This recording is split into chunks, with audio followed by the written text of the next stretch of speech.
Corruption போட்டாச்சு, கொள்கை இல்லைன்னு பேசியாச்சு, எக்ஸெட்ரா எக்ஸெட்ரா எல்லாம் பேசியாச்சு. எது பேசலை? இது ஒன்று தான் பேலன்ஸு. இதையும் பேசுவோம். இங்கே தமிழ்நாட்டில் ஒரு ஆணை அசிங்கப்படுத்தினாலும் சரி, ஒரு பெண்ணை அசிங்கப்படுத்தினாலும் சரி, 2 பேரும் இணைச்சி பேசினா தான் அசிங்கப்படுத்த முடியும். இவ்வளோ பெண்கள் பேஸ் இருக்குது, இவ்வளோ தாய்மார்கள் அவரை மகனாக பார்க்குறாங்க, இவ்வளோ பெண்கள் அண்ணனாக பார்க்குறாங்கன்னும் போது அது எப்படி பிரேக் பண்ணுறது? அப்போ இன்னொரு பெண்ணை வச்சு தவறாக சித்தரிச்சாதான் சில பேர் அதில் நமக்கு மெல்ட் ஆகிடுவாங்க, சில பேர் நம்பிடுவாங்க அப்படின்ற ஒரு தற்குறித்தனம். அந்த சிந்தனையே ஒரு தற்குறித்தனம். ஏன்னா தமிழ்நாடு மக்கள் அவ்வளோ உங்களுக்கு முட்டாளாக தெரியுறாங்களா? ஒரு தலைவர்னு எடுத்துக்கிட்டா அந்த தலைவரை சுற்றி இருக்க அரசியல்வாதிங்க கொச்சைப்படுத்தி பேசுவாங்க, அசிங்கப்படுத்துவாங்க, அவங்கள சந்திக்கு வைப்பாங்க, கேவலப்படுத்துவாங்க, எல்லாம் பண்ணுவாங்க. ஆனால் அந்த தலைவர் மேலே மக்கள் என்ன அபிப்பிராயம் வச்சுருக்காங்க, அது ரொம்ப முக்கியம். ஒரு கட்சி ஜெயிக்கணும், ஒரு கட்சி தோக்கணும்னா பெண்களோட ஓட்டின் அடிப்படையில் தான் ஒரு கட்சியோட வெற்றியும் தோல்வியும் இருக்கும். ஆனால் இங்கே இருக்க அரசியல்வாதிங்க என்ன பண்ணுவாங்கன்னா, அவங்கள புகழ்ந்து பேசுறது, பெண்கள் முன்னேற்றம் பேசுறது, இது எல்லாமே அந்த ஓட்டுக்காக மட்டும்தான். பிஜேபியும் டிஎம்கேவும் வேறு கிடையாது. இவங்க எப்போவுமே பண்ணுறது தான். இந்த மேடையும் அந்த மேடையும் வேறு கிடையாது. இது சமூக நீதிக்கு எதிரான ஒரு மேடைன்னு சொல்லுவாங்க, இது சமூக நீதி மேடைன்னு சொல்லுவாங்க. ஆனால் நீங்கள் ஒரு தட்டில் வச்சு பார்த்தீங்கன்னா இவங்க பேசுகிறதும் இவங்க பேசுகிறதும் ஒன்று தான் இருக்கும். இவங்களை பொறுத்த வரைக்கும் அரசியல்ன்றது ஒரு வியாபாரம், ஒரு வருமானம், ஒரு அதிகாரம். உண்மையான அரசியல் என்ன, அது மக்கள் சேவைன்னு காட்டுறதுக்காக தான் விஜய் அவர்கள் களத்துக்கு வந்திருக்காரு. அதை காட்ட விடாமல் தடுக்கிறதுக்காக தான் இவங்க பிஸ்னஸில் கடைசி ஆயுதம் தான் இந்த பெண்களை வச்சு கொச்சைப்படுத்துறது. நயினா நாகேந்திரனை தண்டிக்கணுமா வேணாவா? மன்னிப்பு கொடுத்து செஞ்சுட்டு பேசிட்டு மன்னிப்பு கேட்கறது தான் அவங்க வேலை. நீயே இப்படி இருக்கன்னா அப்போ உன் கீழே இருக்கவன் எவ்வளோ கேவலமாக இருப்பான். காங்கிரஸ் எம்பியே பேசியிருக்காங்கல்ல, நீ போய் அவங்களை தண்டிக்க முடியுமா? அவங்கள கேள்வி நீயே அப்படிதான் பேசணும்னு கேட்பான். அவனை இவரை விட அவன் 10 மடங்கு அதிகமாக பேசியிருக்கான். அவங்க வீட்டில் இருக்கவங்க மட்டும்தான் அவங்களுக்கு பெண்கள், வெளியே இருக்கவங்களாம் பெண்கள் கிடையாது. சிவாஜி கிருஷ்ணமூர்த்தி ஆட்கள் போலவும் இவங்களை போல ஆட்களுக்கும் அதுதான். வெளியே இருக்கவங்களாம் யாரோ தானே, அவங்க பெண்கள் கிடையாது. இது மாற்றக்கூடிய அழுக்கு, இது நீக்க வேண்டிய அழுக்கு. பெண்ணை நீ கண்ணியமாக தானே நீ விமர்சிக்கணும். அந்த ஒரு அடிப்படை தகுதியே இல்லாதவன் எப்படி நீ தலைவராக மாறுவேன்? பெண்கள்னாலே தமிழ் சமூகத்தில் ஒரு முன்னோடி தான். முன்னோடினா ஒரு ஆம்பளை விவசாயம் பார்க்க போனான்னா கூடவே பெண் நெல் அறுக்க போவாங்க, சரிசமமாக இருந்திருக்காங்க. எங்கேயுமே ஒரு ஆணுக்கு கீழே தமிழ் சமூகத்தை எப்பவுமே யாரும் வச்சதே கிடையாது ஒரு பெண்ணை. அப்படி ஒரு தமிழ் சமூகத்தில் நீ இப்படி ஒரு விஷயத்தை நீ கொண்டு வரனா ஒவ்வொருத்தனும் இங்கே பொங்குவான்.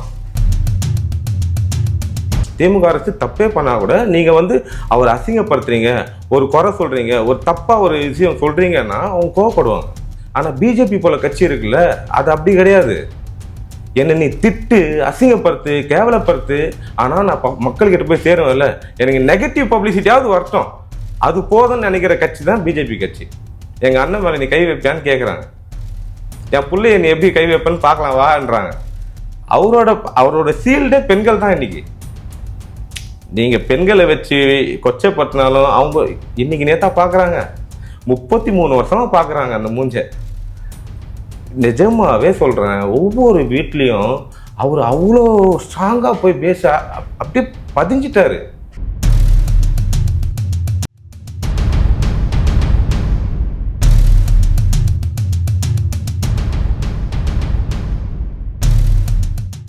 வணக்கம் சார். வணக்கம். வணக்கம். ரொம்ப நாள் ஆச்சு உங்களை நேர்காணல் பண்ணி, நான் ரொம்ப சந்தோஷம் நீங்கள் வந்தது. சார் இப்போ என்னன்னு தெரியல சார், வாரம் தாவேகா தலைவர் விஜய் மேலே ஏதாவது ஒரு அலிகேஷன் போட்டுட்டு வந்துக்கிட்டே இருப்பாங்க. ஃபர்ஸ்ட்டு அவர் பிஜேபி பி டீம்னு சொன்னாங்க, அதுக்கு முன்னாடி கொள்கையே இல்லை அப்படின்னு சொன்னாங்க. அதுக்கப்புறம் இப்போ ரீசெண்டாக ஒரு கரப்ஷன் சார்ஜ் அவர் மேலே இருக்குது அப்படின்னு சொன்னாங்க, இன்கம் டேக்ஸு. இப்போ புதுசாக இன்னொரு விமர்சனம் என்னன்னா, அவர் த்ரிஷாவோட வீட்டிலேருந்து வந்துக்கிட்டு இருக்காங்க அப்படின்னு அதுவும் சாதாரணமாக இப்போ இந்த சோஷியல் மீடியாவில் சும்மா பேசிட்டு இருப்பாங்களா அவங்களாம் சொல்கிறது இல்லை, பிஜேபியோடைய ஒரு முக்கியமான ஆக்சுவலாக ஸ்டேட் லீடர், தமிழ்நாடு பிஜேபியோட ஸ்டேட் லீடர் நயினார் நாகேந்திரன் அவர்களே வந்து இப்படி ஒரு ஸ்டேட்மெண்ட்டை வந்து சொல்லியிருக்காரு. அவருக்கு வந்து அரசியல் வந்து தெரியல, முதல்ல த்ரிஷா வீட்டிலேருந்து, அது த்ரிஷா வீட்டிலேருந்து வரணும், வெளியில வந்துட்டு அவர் கற்றுக்கணும், குடும்பத்தோடு இருக்கணும், அப்படி இப்படின்னு அவர் சொல்றாரு. அது வந்து ஒரு பெரிய ஒரு பேச்சு பொருளாக மாறுது. அதுக்கப்புறம் வந்து த்ரிஷா அவர்கள் வந்து அவங்க லாயர் மூலமா ஒரு ஸ்டேட்மெண்ட் வந்து விடுறாங்க. இந்த மாதிரி நீங்க வந்து கூப்பிடுறது வந்து தப்பு, நான் வந்து என்னுடைய ஒர்க்குக்கு மட்டும் தான் நான் ரெக்கக்னிஷன் வந்து வாங்கணும்னு ஆசைப்படுறேன், எனக்கு பாலிடிக்ஸ் மேல எந்த விதமான ஒரு ஆசையும் இல்லை, எந்த அரசியல் கட்சி மீதும் எனக்கு வந்து ஒரு அஃபிலியேஷன் இல்லை அப்படின்னு சொல்றாங்க. இப்போ இதெல்லாம் நடந்துட்டு இருக்கும் போது நயினார் நாகேந்திரன் அவர்கள் அவரோட ஸ்டேட்மெண்ட்டை வந்து சாரி கேட்டுக்கிறாரு. அவர் அதை வந்து திரும்ப வாபஸ் வாங்கிக்கிறாரு. ஸோ இவ்வளோ விஷயங்கள் வந்து நடக்குது விஜய் அவர்களை தாக்கி. முதல்ல எதுக்கு இதெல்லாம் வந்து இந்த சமயத்தில் எதுக்கு வந்து ஒரு பிஜேபியோடைய ஒரு தலைவர் வந்து ஒரு ஸ்டேட் லீடர் வந்து எதுக்கு இப்படிப்பட்ட ஒரு கடும் விமர்சனம் வைக்கிறதுக்கான காரணம் என்ன சார்? ரொம்ப சிம்பிள் காரணம் தான். நம்ம இவ்வளோ தூரம்லாம் பிஜேபி யோசிக்க வேண்டிய அவசியமே இல்லை. பிஜேபி இன்னைக்கு நேற்று இந்த அரசியல் பண்ணுறாங்களான்னு கேட்டால் கிடையாது. ஒரு பொன்னார்னு ஒருத்தர் இருந்தார் பிஜேபியில், அந்த மனுஷன் இருக்கிறதே தெரியாது, ரொம்ப நல்ல மனுஷன். பிஜேபியில் இப்படி ஒரு தலைவரான்னு இருந்தார். அதுக்கப்புறமா வந்தார் நம்ம எச் ராஜா போன்றவர்கள், தமிழிசை அம்மா போன்றவர்கள், அண்ணாமலை போன்றவர்கள்லாம் பார்த்தீங்கன்னா அவங்களோட வே ஆஃப் பாலிடிக்ஸே இதுதான். பெண்களை இழிவுபடுத்துறது, ஒருத்தவங்களை பர்சனலாக அட்டாக் பண்ணுறது, கொச்சைப்படுத்தி பேசுறது, இதுதான். எச் ராஜா ரொம்ப பிரபலமானார் ஒரு டைமில். எப்போன்னு பார்த்தீங்கன்னா மெர்சல் படத்துக்கு கொடுத்த அந்த எதிர்ப்பு, அவர் தான் ஜோசப் விஜய்னு அறிமுகப்படுத்தினது. அந்த அளவுக்கு எதிர்த்து அவர் ஃபேமஸ் ஆனார். இப்போ ஒரு போஸ்டிங்கில் போய் செட்டில் ஆகிடாருன்னு வச்சுங்க. தமிழ் சேமாவும் அப்படி தான், விஜய் சாரை கொச்சைப்படுத்தி பேசுவாங்க. அதே மெர்சல் டைமில் டாக்டர்ஸை வந்து கொச்சைப்படுத்திட்டாங்க அப்படின்னு பேசி அவங்க ஒரு போஸ்டிங் வாங்கி செட்டில் ஆகிட்டாங்க. அண்ணாமலையும் இப்போ அதுக்காக வெயிட் பண்ணுறாரு. இப்போ அந்த இடத்துக்கு நயினார் முயற்சி பண்ணுறாரு. எலெக்ஷனுக்கு 2 மாதம் தான் இருக்குது. அண்ணாமலை வாக் ஓவர் கொடுத்துட்டு போயிட்டாரு. இவரை வச்சு 2 மாதத்தில் ஒரு பீக்கு கொண்டு வரணும். என்ன பண்ணலாம்? தமிழ்நாட்டில் இப்போ யாரை பேசுனா famous, trending, news, obviously Vijay சாரை பேசினாதான் அவர் வெளியே தெரிவார். இந்த 2 மாதத்தில் பிஜேபி சார்ந்து எலெக்ஷன் வரும்போது அந்த கட்சி தலைவரே எதுவுமே இல்லாமல் இருந்தால் அப்போ என்ன தான் அந்த கட்சி யோசிக்கும்? அப்போ பேசு, ட்ரெண்டிங் ஆகுது, விஜயை பற்றி பேசு, திட்டு, அப்புறமா வாபஸ் வாங்கிக்கலாம். இல்லை சார், அவங்க விஜயை பற்றி பேசுகிறாங்க, ஓகே சார், அது வந்து விஜய் அவர்கள் ஒரு அரசியல் தலைவர், அதனால அவர் பற்றி வந்து விமர்சனங்கள் வைக்கலாம். ஆனால் எதுக்கு வந்து ஒரு சினிமா நடிகையை வந்து இந்த லூப்புள்ளார வந்து கொண்டுட்டு வந்து அவங்களே இவங்களே இணைந்து பேசுகிற காரணம் எதுக்கு? நீங்கள் என்ன சொன்னீங்க? அவர் மேலே கரப்ஷன் போட்டாச்சு, வரிசையாக நம்ம சொல்லுவோம், கரப்ஷன் போட்டாச்சு, கொள்கை இல்லைன்னு பேசியாச்சு, எக்ஸெட்ரா எக்ஸெட்ரா எல்லாம் பேசியாச்சு. எது பேசலை? இது ஒன்று தான் பேலன்ஸு. இதையும் பேசுவோம். இங்கே தமிழ்நாட்டில் ஒரு ஆணை அசிங்கப்படுத்தினாலும் சரி, ஒரு பெண்ணை அசிங்கப்படுத்தினாலும் சரி, 2 பேரும் இணைச்சி பேசினா தான் அசிங்கப்படுத்த முடியும். அப்போது அந்த வேலையை பிஜேபி பார்க்குது. பிஜேபி மட்டுமா பார்க்குறாங்க? இப்போ சமீபத்தில் சிவாஜி கிருஷ்ணமூர்த்தியாவே என்ன பண்ணாரு? ஐயோ, அவரோட பேச்செல்லாம் வந்து ஒரு 2 நிமிஷம் கூட அதெல்லாம் கிடையாது. இப்போ அவரோட பேச்சும் இதுக்குமே பெரிய வித்தியாசம் கிடையாது. இவர் ஷார்ட்டாக முடிச்சாரு, அவர் லென்த்தாக பேசினார், இவ்வளோதான். ஆனால் அந்த மீனிங் ஆஃப் லாஜிக் வந்து ஒன்று தான். அவங்க பேச வந்த கண்டென்ட் ஒன்று தான். புரியுதுங்களா? இப்போ சமீபத்தில் இதுக்கு ஏன் இவ்வளோ கண்டனமே எழவே இல்லை? தாவேகா பெண்கள் அவ்வளோ கொச்சை பற்றி பேசினாரு, இவ்வளோ கண்டனம் எழவே இல்லையே. இவர் பேசுறதுக்கு ஏன் இவ்வளோ கண்டனம் எழுது? அந்த கண்டனத்தை தெரிவிக்கிறவங்க யாரு? பிஜேபியோட so called A team B டீமாக இருக்கிறவங்க தான். அப்போது இவங்க என்ன பண்ணுறாங்கன்னா நயினாரை பூஸ்ட் பண்ணுறாங்க, தமிழ்நாடு பிஜேபி தலைவரை பூஸ்ட் பண்ணுறாங்க, நாங்களும் களத்தில் இருக்கோம்னு காட்டுறாங்க. அதுக்கு விஜய் சாரை பயன்படுத்துகிறாங்க. இப்போ விஜய் சாரை என்னெல்லாம் சொல்ல முடியுமோ எல்லாம் சொல்லியாச்சு. எது சொல்லலை? ஒரு பெண்ணை வச்சு அசிங்கப்படுத்துகிற வேலையை செய்யலை, இன்னும் அதை செய்கிறாங்க.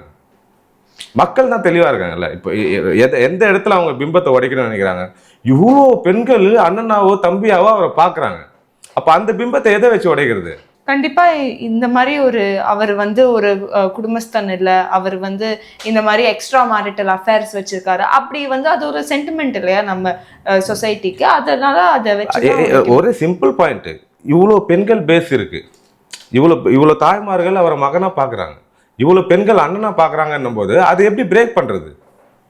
அப்போ இன்னொரு பெண்ணை வச்சு தவறாக சித்தரிச்சாதான் சில பேர் அதில் நமக்கு மெல்ட் ஆகிடுவாங்க, சில பேர் நம்பிடுவாங்க அப்படின்ற ஒரு ஒரு ஒரு ஒரு தற்குறித்தனம் அது. அந்த சிந்தனையே ஒரு தற்குறித்தனம். ஏன்னா தமிழ்நாடு மக்கள் அவ்வளோ உங்களுக்கு முட்டாளா தெரியுறாங்களா? அதுவும் இது வந்து அவங்க 2 பேருமே வந்து நிறைய படங்கள் நடிச்சிருக்காங்க, நிறைய ஹிட்ஸ் கொடுத்துருக்காங்க, அவ்வளவுதான் தவிர அது ஒரு பியூர்லி ப்ரொஃபஷனல் ரிலேஷன்ஷிப் தான். இது எல்லாருக்கும் தெரியுங்க, தமிழ்நாடு மக்களுக்கே தெரியும். விஜய் சார் 33 வருஷம் சினிமா இண்டஸ்ட்ரியில் இருந்திருக்காரு. சினிமாவில் இருக்கும்போது ஏன் இந்த டாப்பிக்கே வரல? 3 வருஷம் தானே ஆச்சு, 3 வருஷம் தான் ஆச்சு அரசியலுக்கு வந்து. அதுக்கு முன்னாடி த்ரிஷா கூட நடிச்சு 10-15 வருஷமா நடிச்சிட்டு இருக்காரு. ஏன் இதெல்லாம் வரவே இல்லை? அஸ்வின் கூட தொடர்ந்து படம் பண்ணியிருக்காரு, ஏன் வரல? நீங்கள் அந்த ஸ்பாட்டில் தெரிஞ்சிடும். யார் ஒரு ஹீரோ ஹீரோயினுக்கு ஒரு சின்ன கனெக்ஷன் இருந்தால் கூட வெளியே தெரிஞ்சிடும். அந்த யூனிட்லேருந்து ஒரு சின்ன இதுவாக வெளியே வந்துடும். ஏன் இவர் மேலே எதுவுமே வந்ததே கிடையாது, ஏன் வரல? அப்படி ஒன்று இல்லவே இல்லை இது வரைக்கும். இதெல்லாம் சித்தரிப்புன்றது மக்களுக்கு தெரியும். நீங்கள் என்னதான், நான் முன்னாடியே சொல்லியிருக்கேன், இதை ஒரு தலைவர்னு எடுத்துக்கிட்டா அந்த தலைவரை சுற்றி இருக்க அரசியல்வாதிங்க கொச்சைப்படுத்தி பேசுவாங்க, அசிங்கப்படுத்துவாங்க, அவங்கள சந்திக்கு வைப்பாங்க, கேவலப்படுத்துவாங்க, எல்லாம் பண்ணுவாங்க. ஆனால் அந்த தலைவர் மேலே மக்கள் என்ன அபிப்பிராயம் வச்சுருக்காங்க அது ரொம்ப முக்கியம். எம்ஜிஆர் ஐயாவை எவ்வளோ கொச்சைப்படுத்தினாங்க, எவ்வளோ கேவலப்படுத்தினாங்க, ஆனால் மக்கள் தூக்கி நிறுத்தினாங்கல்ல, டாப்பில் நிறுத்தினாங்களா? ஜெயலலிதாமாவை எவ்வளோ கொச்சைப்படுத்தினாங்க, எவ்வளோ அசிங்கப்படுத்தினாங்க, மக்கள் தூக்கி நிறுத்தினாங்களா? இன்றைக்கி விஜய் சாருக்கு அதான் நடக்குது. 2026 மக்கள் டாப்பில் நிற்க வைக்கும் போது தெரியும் இவங்களுக்கு, இவங்களே உருவாக்குறாங்க. பெண்கள் வந்து எப்பவுமே நம்ம சமுதாயத்துல வந்து பெண்களை பத்தி ஒரு தரம் குறைவா பேசினாலே வந்து நம்ம எல்லாருமே வந்து கொந்தளிக்கக்கூடிய ஒரு சொசைட்டியா தான் நம்ம வந்து அது எஸ்பெஷலி தமிழ் சொசைட்டி. ஆனா வந்து பாலிடிக்ஸ்ல நம்ம பார்த்தோம்னா பெண்களை வச்சுதான் தொடர்ந்து வந்து அரசியல் பண்றாங்க. என்னவா பாடி ஷேமிங்கா இருக்கலாம், இல்லைன்னா வந்து அவங்க வந்து இதோ நீங்க சொன்ன மாதிரி இவங்களோட தொடர்புல இருக்காங்க, அவங்களோட தொடர்பு இருக்காங்க. நேத்து கூட வந்து காங்கிரஸ் எம்பி ஜோதிமணி அவர்கள் வந்து ஒரு ட்வீட் போட்டிருந்தாங்க. எப்படின்னா வந்து இன்னொரு பிஜேபியோடைய ஒரு ஃபங்க்ஷனரி யாரோ வந்து அவங்கள வந்து உடல் கேலி செஞ்ச மாதிரி. அதுக்கப்புறம் நீங்களே சிவாஜி கிருஷ்ணமூர்த்தி அவர்களை எடுத்தீங்க. அவர் வந்து ஒரு 3 நாள் முன்னாடி அரெஸ்ட் ஆனாங்களா, 2 வருஷம் தண்டனை வந்து அவருக்கு தெரிவிச்சிருக்கிறாங்க. ஸோ இந்த மாதிரி தொடர்ந்து வந்து நம்மளுடைய அந்த பொலிட்டிக்கல் லேண்ட்ஸ்கேப்ல வந்து பெண்களை பத்தி தான் வந்து பெண்களை வந்து இழிவுபடுத்தி அரசியலுக்காக இழிவுபடுத்திட்டு இருக்காங்க. இந்த ஒரு சமயத்துல வந்து ஒரு பிஜேபியோடைய ஸ்டேட் லீடரா இருக்கிற அவர் வந்து கொஞ்சம் காஷியஸா இருக்கணும் அப்படின்னு தானே இருந்திருக்கணும். அவர் ஏன் வந்து இவ்வளோ இப்போ இப்போ வந்து சோஷியல் மீடியால வந்து அவங்க போஸ்ட் பண்ணி போட்டா அதுவும் வந்து தண்டனைக்கு உரியது தான். ஆனா அது வேற. இவர் வந்து ஒரு பொசிஷன்ல இருக்கிறாரு, ஒரு ஸ்டேட் லீடரா வந்து இருக்கிறாரு, அதுக்கான வெயிட்டேஜே வேற. ஸோ இவர்னால வந்து இப்படிதான் அவர் சிந்திக்க முடியுது அப்படின்னா வந்து நம்மளோட அரசியலை பத்தி இவங்க இது என்ன சொல்லுது? இல்லை, இந்த அரசியல் களமே வந்து பெண்கள் தான் டிசைட் பண்றது. ஒரு கட்சி ஜெயிக்கணும், ஒரு கட்சி தோக்கணும்னா பெண்களோட ஓட்டின் அடிப்படையில் தான் ஒரு கட்சியோட வெற்றியும் தோல்வியும் இருக்கும். ஆனால் இங்கே இருக்க அரசியல்வாதிங்க என்ன பண்ணுவாங்கன்னா, அவங்கள புகழ்ந்து பேசுறது, பெண்கள் முன்னேற்றம்னு பேசுறது, இது எல்லாமே அந்த ஓட்டுக்காக மட்டும்தான். அதுலேயே நான் வந்து முன்னாடி நிற்கிறேன், நான் வந்து மேடை ஏறுறேன், நான் வந்து பேசுகிறேன்னா உடனே தாக்கிடுவாங்க. இதுதான் இவங்களோட பெண்கள் முன்னேற்றம். இப்போ தளபதி விஜய் அவர்கள், நான் உடனே டிவி கேட்க போகிறேன்னு நினைக்காதீங்க, தளபதி விஜய் அவர்கள் ஒரு பெரும்பான்மையான பெண்கள் கூட்டத்தை அரசியல் வயப்படுத்துறாரு. அதுவும் எந்த விதமான ஒரு தரம் குறைவான வார்த்தைகள் பயன்படுத்த பேசவே மாட்டாங்க. இது டீசென்ட் பாலிடிக்ஸ். இவங்க இது வரைக்கும் இருந்த பாலிடிக்ஸ் டிவிகே பாலிடிக்ஸ் கிடையாது. அதுதான் இவங்களுக்கு பதற்றமே, அதுதான் இவ்வளோ நடக்குமே. இப்போ இவ்வளோ பெண்கள் அரசியல் கொண்டு வரும்போது இவனுக்கு பயன்படுத்துகிறானுங்க. நாங்கள் கொச்சைப்படுத்துவோம், நாங்கள் அசிங்கப்படுத்துவோம், கனெக்ட் பண்ணி பேசுவோம், இதெல்லாம் ஃபியர் கொடுக்குறானுங்க. இந்த ஃபியரெல்லாம் எதுவுமே இல்லாமல் நீங்கள் வாங்கம்மா, நீங்கள் தான் சிங்க பெண்கள்னு தூக்கி கொண்டு வந்து நிறுத்துறது தான் தளபதியோட வேலை. நீங்கள் கிரியேட் பண்ணுறீங்களா ஒரு அஜெண்டா? பாலிடிக்ஸ்னாலே ஆம்பளைங்க தான், அரசியல் களம்னால ஆம்பளைங்க தான், பெண்கள்லாம் ஓட்டு போடுறதுக்கு மட்டும்தான் எங்களுக்கு வேணும் அப்படின்னு நீங்கள் ஒரு அஜெண்டா கிரியேட் பண்ணி வச்சுருக்கீங்கல்ல. இன்றைக்கி டேட் வரைக்கும், இப்போ நேற்று இல்லை, இது இவ்வளோ தான் இவங்க நம்ம பெண்களுக்கு கொடுக்குற மரியாதையே.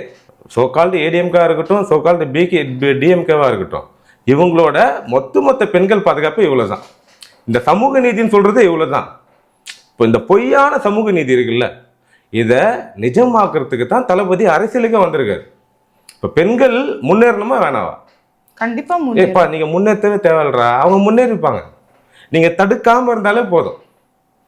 அவங்க ரூட்ல கிளியரா இருப்பாங்க.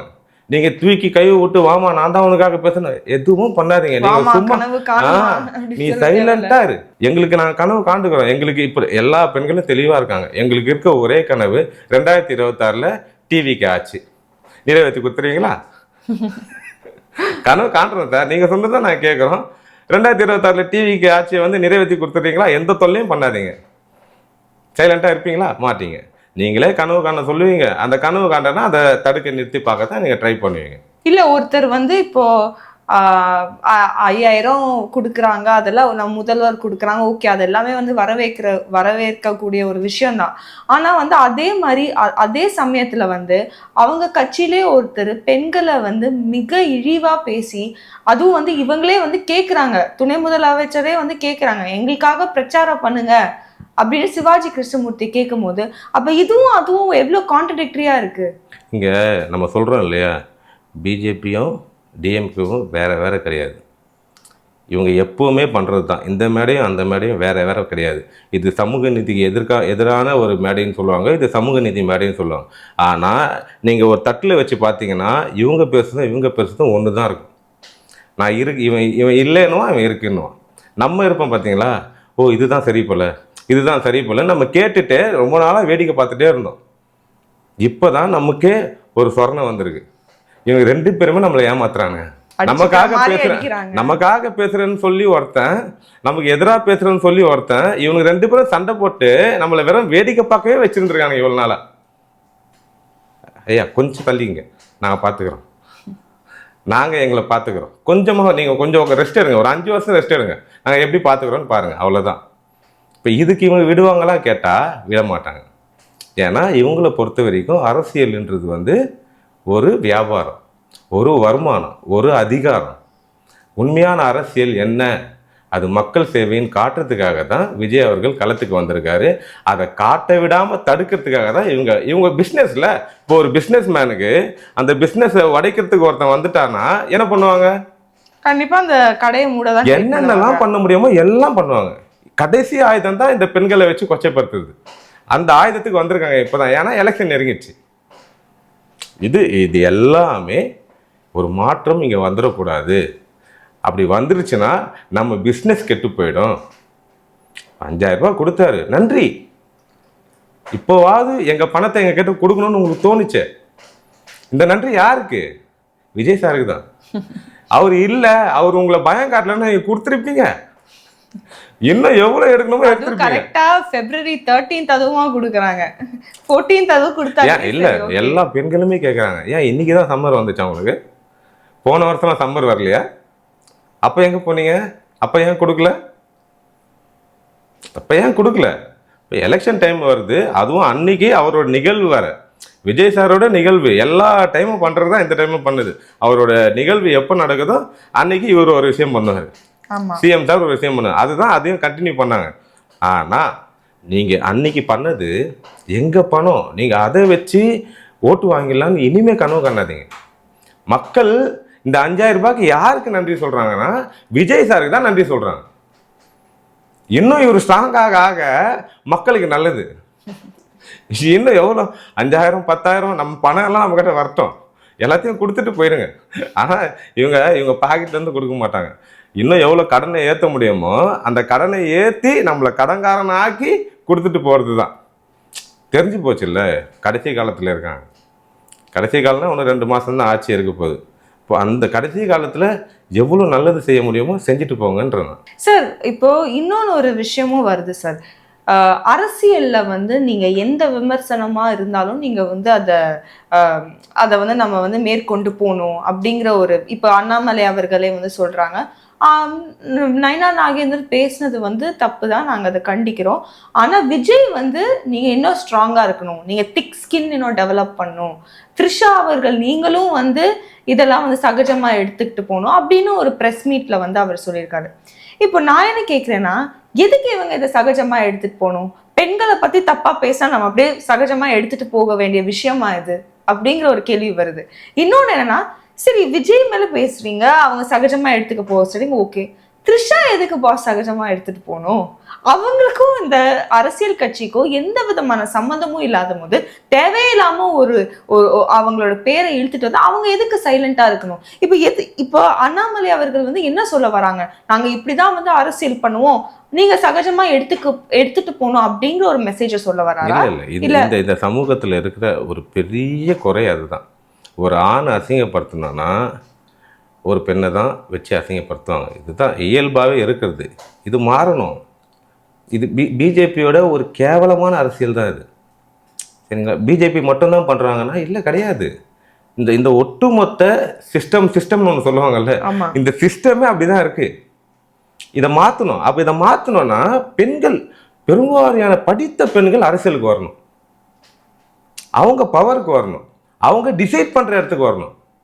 அப்படி வந்து உட்காரும் போது தான் இந்த கரையெல்லாம் துவைக்க முடியும். வீட்டில் நீங்கள் துணி துவைக்கிறது விஷயமே கிடையாது. அரசியலுக்கு வாங்க, இருக்கிற கரைகள் நிறைய இருக்குது, இதை துவைச்சி எடுங்க.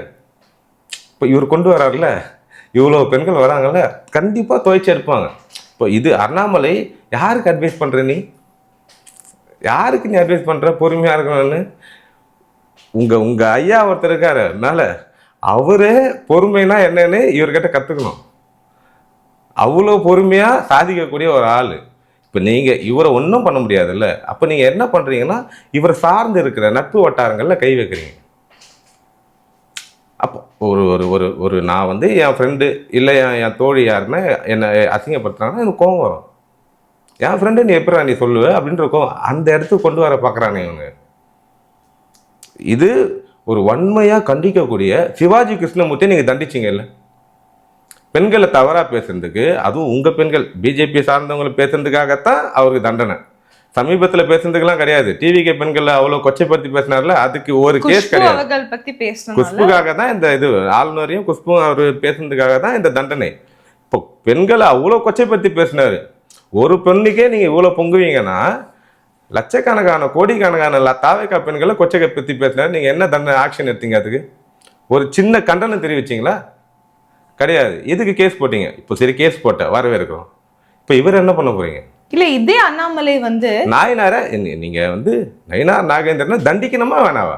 மன்னிப்பு கூட செஞ்சுட்டா பேசிட்டு மன்னிப்பு கேட்கறது தான் உங்க வேலை. இல்ல சார், அந்த மன்னிப்பு கூட அவர் எப்படி சார் கேட்டாரு? இந்த கேஸ் எல்லாம் இந்த ஸ்டேட்மெண்ட்லாம் வந்து த்ரிஷா அவர்கள் போட்டதுக்கு அப்புறம், எல்லாமே வானதி அவர்கள் பேசினதுக்கு அப்புறம், எல்லாமே பண்ணதுக்கு அப்புறம் தானே அவர் வந்து நான் வந்து ஏதாவது வேர்ட்ஸ் ஏதாவது ஹர்ட் பண்ணுச்சுன்னா என்ன மன்னிச்சிடுங்க அப்படி தானே சார்? அதான் விஜய் சார் ஒரு படத்துல கலாய்ச்சிருப்பாரு. இன்று இப்போது நடந்த சம்பவத்துக்கு நான் மிகவும் வருந்துகிறேன்னு ஒரு விஷயம். ஒரு பெரிய இவர் அந்த ஸ்டைல் தான் அது. உண்மையாகவே நீங்கள் தலைவர் தான். தமிழ்நாடை பொறுத்த வரைக்கும் நீங்கள் ஜீரோ சார். நீங்கள் ஒரு உண்மையான தலைவர்னா முதல்ல பெண்களை மதிக்க கற்றுக்கோங்க. ஒரு ஆணை வச்சு திட்டினா ஒரு பெண்ணை சேர்த்து வச்சு நீயே இப்படி இருக்கன்னா அப்போ உன் கீழே இருக்க எவ்வளோ கேவலமாக இருப்பான். அதுதான் சார். ஒரு தலைவர், ஒரு தமிழ்நாடோட மாநில தலைவரே இப்படி இருக்கான்னா உனக்கு கீழே இருக்க இன்னும் எவ்வளோ, நீ அவன் என்னன்னு கேட்ப? அவன் ஏதாவது தரக்குறைவா அதோ பேசியிருக்கான், கரூரில் காங்கிரஸ் எம்பியே பேசியிருக்காங்கல்ல, நீ போய் அவங்களை தண்டிக்க முடியுமா? அவங்களை கேள்வி நீயே அப்படிதான் பேசணும்னு கேட்பான். அவனை இவரை விட அவன் 10 மடங்கு அதிகமாக பேசியிருக்கான். இல்லை சார், அவங்க குடும்பத்திலே வந்து பெண்கள் இருக்கலாம், மனைவி இருக்கலாம், அவங்களுக்கு அதெல்லாம் கேட்கும்போது அவங்க வீட்டில் இருக்கவங்க மட்டும்தான் பெண்கள், அவ்வளோதான். அவங்களோட மென்டாலிட்டி அவ்வளோதான். அவங்க வீட்டில் இருக்கவங்க மட்டும்தான் அவங்களுக்கு பெண்கள். வெளியே இருக்கவங்களாம் பெண்கள் கிடையாது. சிவாஜி கிருஷ்ணமூர்த்தி ஆட்கள் போலவும் இவங்களை போல ஆட்களுக்கும் அதுதான். வெளியே இருக்கவங்களா யாரோ தானே, அவங்க பெண்கள் கிடையாது. இது வந்து மாற்றக்கூடிய அழுக்கு, இது நீக்க வேண்டிய அழுக்கு. இன்னைக்கு ஒரு மாநில தலைவர் இப்படி பேசுறதுனால தான் நேற்று ஒரு கரூர் மாவட்டத்தில் ஒருத்தன் மேடையில் ஏறி ஒரு பெண்ணை அவ்வளோ கொச்சைப்படுத்தி பேசுகிறான். பெண் தானே, அந்த ஒரு பெண்ணை நீ கண்ணியமாக தானே நீ விமர்சிக்கணும். அந்த ஒரு அடிப்படை தகுதியே இல்லாதவன் எப்படி நீ தலைவராக மாறுவேன்? பேசுனா இது கோபத்தின் வெளிப்பாடாக தான் வரும். தமிழ்நாடை பொறுத்த வரைக்கும் பெண்கள்ன்றவங்க வந்து ஒரு கண்ணியத்தக்க அப்படிதான் நம்ம பார்க்குறோம். நம்ம சமூகமும் வந்து அவ்வளோ சோஷியல் ரிஃபார்முக்கான ஒரு சமூகமா இருக்கிறனால நம்ம மண் அப்படி இருக்கு. நம்ம வந்து எப்பவுமே இன்னைக்கு நேற்று இல்லை, இதுதான் நம்ம பாரம்பரியம். பெண்களை தெய்வமாக போட்டுற இது பழைய இங்கிலீஷில் எதோ சொல்லுவாங்கள்ல, கிரிஞ்சு. ஆமா, அந்த மாதிரி இல்லை. இது பெண்கள்னாலே தமிழ் சமூகத்தில் ஒரு முன்னோடி தான். முன்னோடினா ஒரு ஆம்பளை விவசாயம் பார்க்க போனான்னா கூடவே பெண் வந்து நெல் அறுக்க போவாங்க. சரிசமமாக இருந்திருக்காங்க. எங்கேயுமே ஒரு ஆணுக்கு கீழே தமிழ் சமூகத்தை எப்பவுமே யாரும் வச்சதே கிடையாது ஒரு பெண்ணை. அப்படி ஒரு தமிழ் சமூகத்தில் நீ வந்து இப்படி ஒரு விஷயத்தை நீ கொண்டு வரனா ஒவ்வொருத்தனும் இங்கே பொங்குவான். இப்போ விஜய் சாரை ஒருத்தன் வந்து இப்போ தமிழ் சமூகத்தில் வந்து சில கட்சிகள் இருக்குது. இப்போது சமூக நீதி அரசியல் பேசுகிற திமுக கட்சியை வந்து நீங்கள் வந்து அவன் தப்பே பண்ணால் கூட, திமுக அரசு தப்பே பண்ணால் கூட நீங்கள் வந்து அவர் அசிங்கப்படுத்துறீங்க, ஒரு குறை சொல்கிறீங்க, ஒரு தப்பாக ஒரு விஷயம் சொல்கிறீங்கன்னா அவங்க கோவப்படுவாங்க. நம்ம நெகட்டிவாக போய் சேர்ற நம்ம மக்கள் கிட்டன்ற ஒரு கோவம் வரும், அதை மறுப்பாங்க. ஆனால் பிஜேபி போல கட்சி இருக்குல்ல, அது அப்படி கிடையாது. என்னை நீ திட்டு, அசிங்கப்படுத்து, கேவலப்படுத்து, ஆனால் நான் மக்கள்கிட்ட போய் சேருவேன்ல, எனக்கு நெகட்டிவ் பப்ளிசிட்டியாவது வரட்டும், அது போதும்னு நினைக்கிற கட்சி தான் பிஜேபி கட்சி. அப்படி தான் காலங்காலமாக தமிழ்நாட்டில் நோட்டா கூட ஃபைட் பண்ண ஒரு கட்சி இன்னைக்கு இந்த அளவுக்கு வளர்ந்துருக்குன்னா இந்த கேவலமான அரசியல் பண்ணி தான். வாட்டர் மிலான் தான், ஒரு வாட்டர் மிலான் ஸ்டார் மாதிரி தான் அந்த வாட்டர் மிலான் கட்சி. அது என்னை கேட்டால் இப்போ களத்துலேயுமே இல்லை. அவங்கள பற்றி பேசுறதே நான் வேஸ்ட்டுன்னு நினைக்கிறேன், கேவலம் நினைக்கிறேன். டிலீட் பண்ணிட்டு மக்கள் ஆல்ரெடி டிலீட் பண்ணிட்டாங்க. இவ்வளோ வருஷமாக நீ அரசியலில் இருக்க, தமிழ்நாட்டில் என்ன முட்டி மோதி நீ என்ன பாலிடிக்ஸ் நீ கொண்டு வரணும்னு நினைக்கிற? நார்த் இந்தியாவில் பண்ண வேண்டியதெல்லாம் பண்ணிட்டேன். ஒரு குல்லா போடுன்னு ஒரு பையன், சின்ன பையன் பொம்மை வைத்துன்னு போனால் நீ குல்லா போடுன்னு பொம்மை வைக்கிறியான்னு சொல்லி அவனை அடித்து துரத்துற. ஒரு கிறிஸ்டின்னு ஒரு ஒரு கிறிஸ்மஸுக்கு வந்து சாண்டா கிளாஸ் பொம்மை வைக்க போனால் இதெல்லாம் இங்கே வைக்கக்கூடாதுன்னு அவனை தூக்கி துரத்துற. இவ்வளோ கேவலமான அரசியல்லாம் அங்கே முடிச்சுட்ட. தமிழ்நாடுக்குள்ளே வந்து நீ என்ன பண்ண போகிற? இது அதுக்கான இடமா? இது அதுக்கான இடமான்னு கேட்குறேன் நான். எந்த நம்பிக்கையில நீங்கள் வரணும்னு பார்க்குறேன். எவ்வளோ ட்ரை பண்ணுறேன். ஏன் இந்த மக்கள் ஒன்று மதிக்கவும் மாட்டுறாங்க? ஏன்னா எங்கள் மைண்ட் செட்டே வேறடா, புரிஞ்சுக்குங்க. நாங்கள் வேற, நீங்கள் வேற. உங்களால் என்றைக்குமே இங்கே ஒரு ஆணி கூட பிடுங்க முடியாது. நீங்கள் பிடுங்கணும்னு நினச்சிங்கன்னா தளபதி மாரி ஆட்கள் வந்து அழகாக ஆணி அடிச்சுட்டு போயினே இருப்பார், மரத்தில் அடிச்சுட்டு. அதுதான் இப்போ நடந்துட்டு இருக்கு. நீங்கள் நினச்சி பாருங்களேன், இன்னைக்கு தளபதின்னு ஒரு ஆள் இங்கே அரசியலுக்கு வரலன்னா ஏடிஎம்கே பின்னாடி பிஜேபி இன்னும் ஸ்ட்ராங்காக வந்திருக்கும் தமிழ்நாட்டுக்குள்ள. கண்டிப்பா. எதுக்கு அவர் உள்ள என்ட்ரியா இருக்காருன்னு நினைக்கிற? எதுக்கு நீ என்ன நினைக்கிற? அவர் என்ன சாதாரண இன்னும் வரைக்கும் சொல்லிட்டு இருக்காங்க. உன்னை விரட்டி அடிக்கிற டீம் அதுதான்.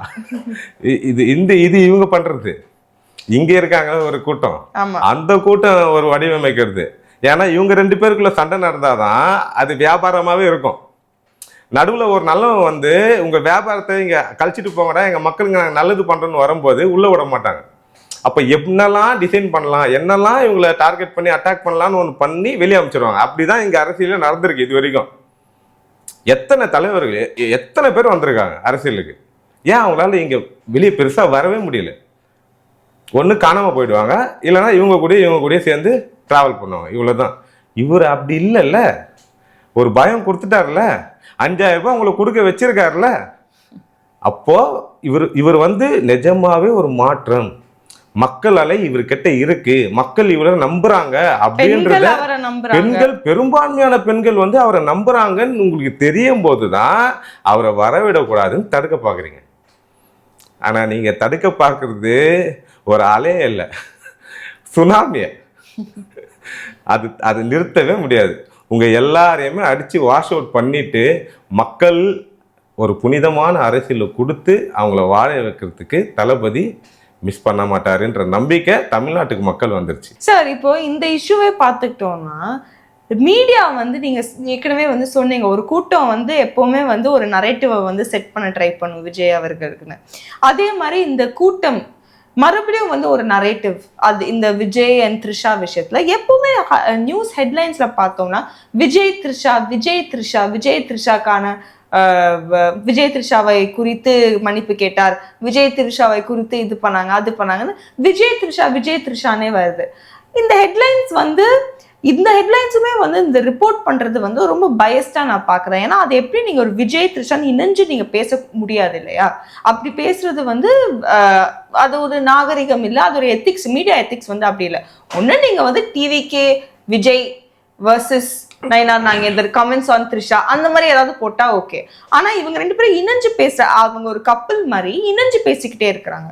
ஸோ அந்த மாதிரி டைட்டில் போடுறாங்க. அதே மாதிரி இப்போ இந்த சோஷியல் மீடியால பேசுவாங்க இல்லையா, ஒரு கட்சி சார்பா இல்லைன்னா ஒரு கட்சிக்கு ஆதரவா பேசுறவங்களும் ரொம்ப ரொம்ப தரம் குறைவா பேசிட்டு இருக்காங்க. அவங்க சொல்றாங்க விஜய் த்ரிஷாக்கு நடந்தது தப்பு தான், அவருங்க நயினார் நாகேந்திரா அவங்க இந்த மாதிரி சொல்லியிருக்க கூடாது. ஆனா டிவிகே தற்குறி உங்களுக்கு இதை பத்தி கமெண்ட் பண்றதுக்கு எந்த விதமான அருகதையும் இல்லை அப்படியெல்லாம் சொல்றாங்க. எதுக்கு சார் இப்ப சோஷியல் மீடியாலையும் இப்படி ஒரு நரேட்டிவை செட் பண்றாங்க? ஏன்னா இப்போ நீங்க ஒரு அஜெண்டால வேலை செய்றீங்க ஓகே, ஆனா அதுலயும் கொஞ்சம் ஒரு எத்திக்ஸ் வேண்டாமா? இல்லை, எத்திக்ஸ் இருந்தால் பணம் பார்க்க முடியாது. இது எல்லாமே பணத்துக்காக தான் நடக்குது. ஓவராலாக நீங்கள் பாருங்களேன், இப்போ ஊடகம்ன்றது ஒரு முக்கியமான தூண் நம்ம சமூகத்தில் அப்படின்னும் போது அது நடுநிலையாக இன்றைக்கி இல்லைல்ல, கண்ணுக்கு முன்னாடி தெரியுது. நீங்கள் அப்படி போட்டிங்களா? கண்டிப்பாக இல்லை. இருக்கிற 1-2 சேனல் தான் பேலன்ஸ் இருக்குது நடுநிலையாக பேசுகிறதுக்கு. அதுவுமே நம்ம நியாயத்தை பேசுனா நம்மளையும் ஒரு சார்பாகிறாரு. நம்ம நியாயத்தை தான் பேசுகிறோம். இப்போ நான் டிவிகேக்கு சப்போர்ட் பண்ணுறேன், நான் டிவிகேக்கு ஆதரவாக பேசுகிறேன்னா எனக்கு இன்றைக்கி அது நியாயமாக படுது. ஆமாம், இத்தனை வருஷம் நான் உங்களை பார்த்துட்டேன், நீங்கள் பண்ணுற அரசியலை நான் பார்த்துட்டேன், என்னை நீ ஏமாத்திட்டே இருக்க.